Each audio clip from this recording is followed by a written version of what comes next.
Oh! Aujourd'hui, le grand jour, je me présente, je m'appelle Jeff Boudreau, je suis porte-parole du bière et saveur depuis 8 ans.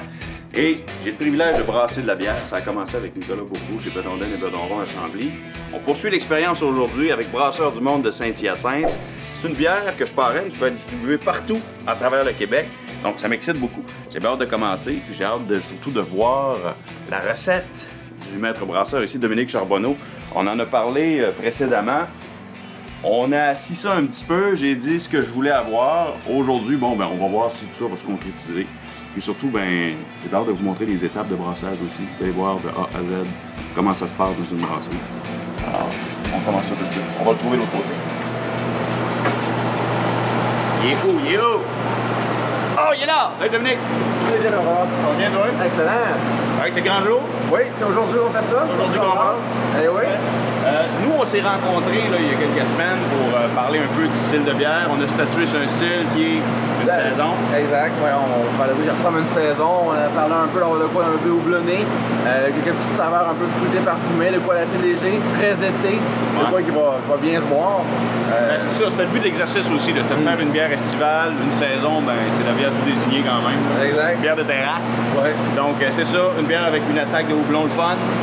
Après ça, on tombe sur le fruit, puis on finit avec une petite finale qui nous donne le goût de récidiver.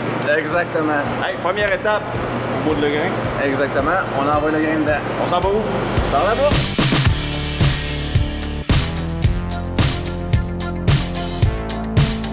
Donc, nous autres ici, on a plusieurs sortes de grains pour la recette qu'on fait aujourd'hui. Ok, qu'est-ce qu'on a comme grain, ça?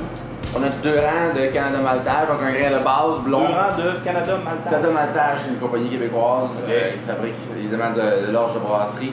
Donc on a un silo à l'extérieur qui est plein de ça. Et on va avoir besoin du Vienna, on prend du blé, de l'avoine, puis du 2 rangs de base pour faire un petit côté alcoolisé aussi dedans, pour que ça goûte l'alcool aussi. Oui, c'est le but de l'exercice. Exactement. OK. Fait qu'on va pouvoir t'admirer, mettre des poches dedans, ça va être la beauté de la chose. Donc, je drop les poches là-dedans.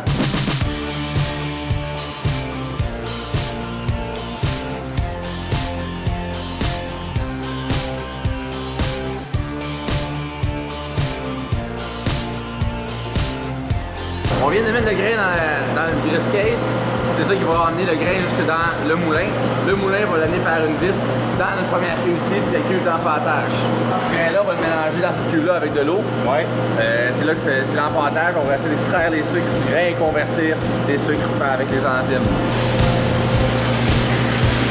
La température de l'eau est à quel degré? En ce moment, la température de l'eau est à 50 degrés exactement. Okay. Nous, on va empâter à 50 degrés, faire un palier de protéines, histoire d'avoir vraiment un bon collet de mousse, beaucoup de nourriture pour la levure pour avoir une fermentation rapide et efficace. La température fait une différence selon le type de bière que tu brasses aussi. Exactement. Pour la saison, on va faire plusieurs paliers de température. On va faire un à 50 degrés pour faire beaucoup de nourriture à la levure pour vraiment activer la levure.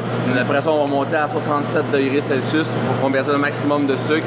Puis après ça, on va faire un palier amylase juste pour donner un petit kick à la fin pour vraiment tuer tout le corps qu'on pourra avoir une bière très sèche en bouche et très altérante. C'est de la chimie ton affaire, hein? C'est de la chimie, mon frère.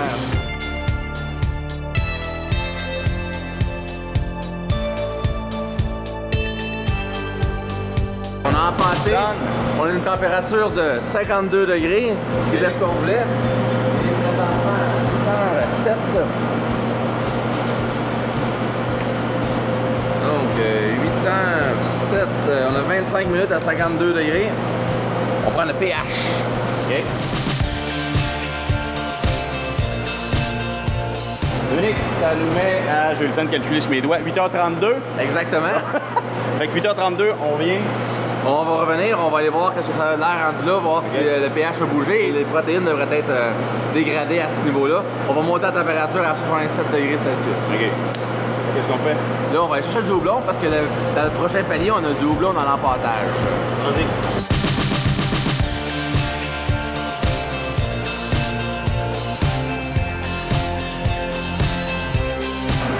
Nous, on va utiliser du cascade. On met du cascade dedans? Ouais. Un seul houblon? On va avoir principalement un houblon pour tout le long.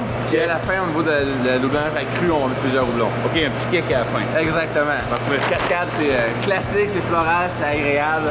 Ça se prend très bien. Puis cette batch-là est particulièrement bonne. c'est du houblon québécois? Oui. Ok, c'est du cascade aussi? Oui. Ok. Il est de Donham. C'est pas merveilleux.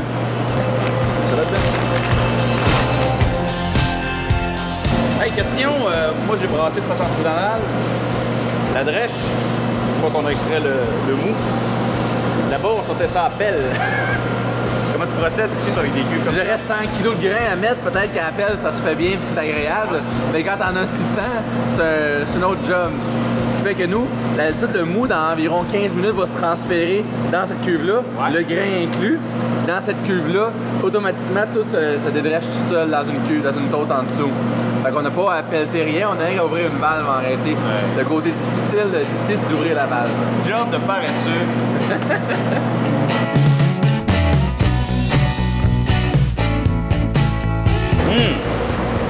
Déjà l'odeur très agréable. Tu me disais qu'il restait du houblon de Donham encore? On s'est rendu compte qu'il me restait quand même pas pire de houblon de Donham. OK. Donc, et vu que cette recette-là utilise beaucoup de ce houblon-là, donc le houblon cascade, je vous ai dit qu'on pourrait essayer de faire la bière 100% avec des houblons québécois, donc 100% avec le houblon de Donham. Ah, yes. Ça serait une bière plus de chez nous, disons. Ah, c'est le fun, j'aime ça.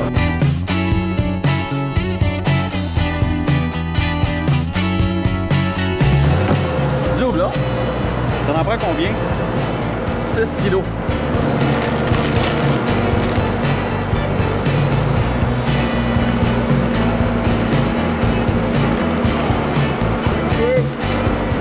Ouais. 2000. Malade. J'ai eu à 101, on met la première quantité d'eau blanc. Ouais. OK. Après ça, après combien de temps on va rajouter l'autre quantité? Après une demi-heure, on va rajouter la deuxième quantité de houblon. Puis l'autre sac, Puis après ça, on va en rajouter 15 minutes plus tard. Puis après ça, on a un autre 10 minutes plus tard. et pourquoi une demi-heure, 15, 10? Cette quantité-là, elle va faire l'amertume de la bière. Après ça, c'est qu'on met 30 minutes plus tard, c'est ce que tu vas avoir au nez. Quand tu vas prendre ta bière, c'est comme qu'est-ce qu'elle sent, mais tu vas avoir ce houblon-là qui va ressortir.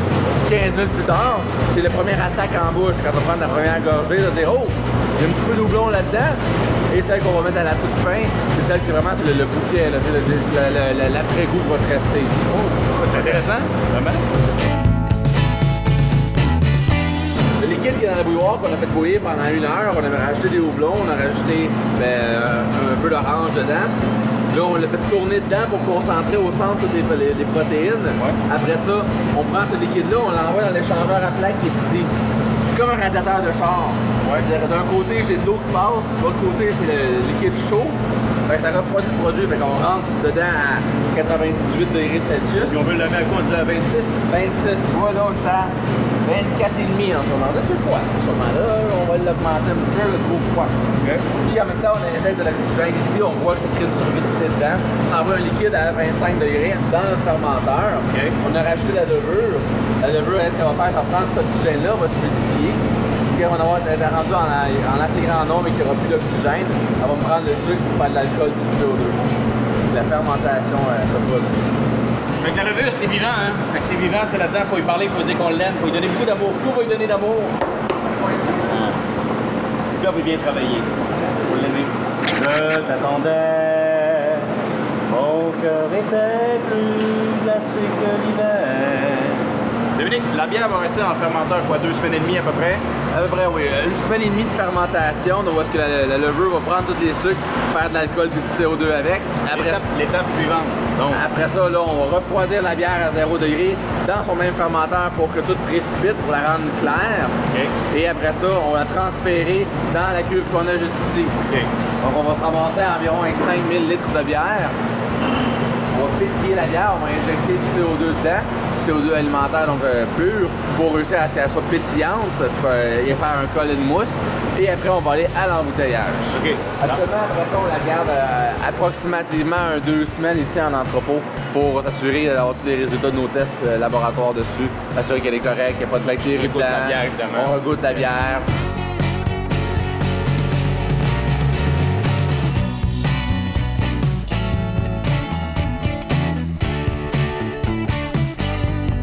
La journée est finie! J'ai eu plein de plaisir avec Dominique Charbonneau, qui est amusé.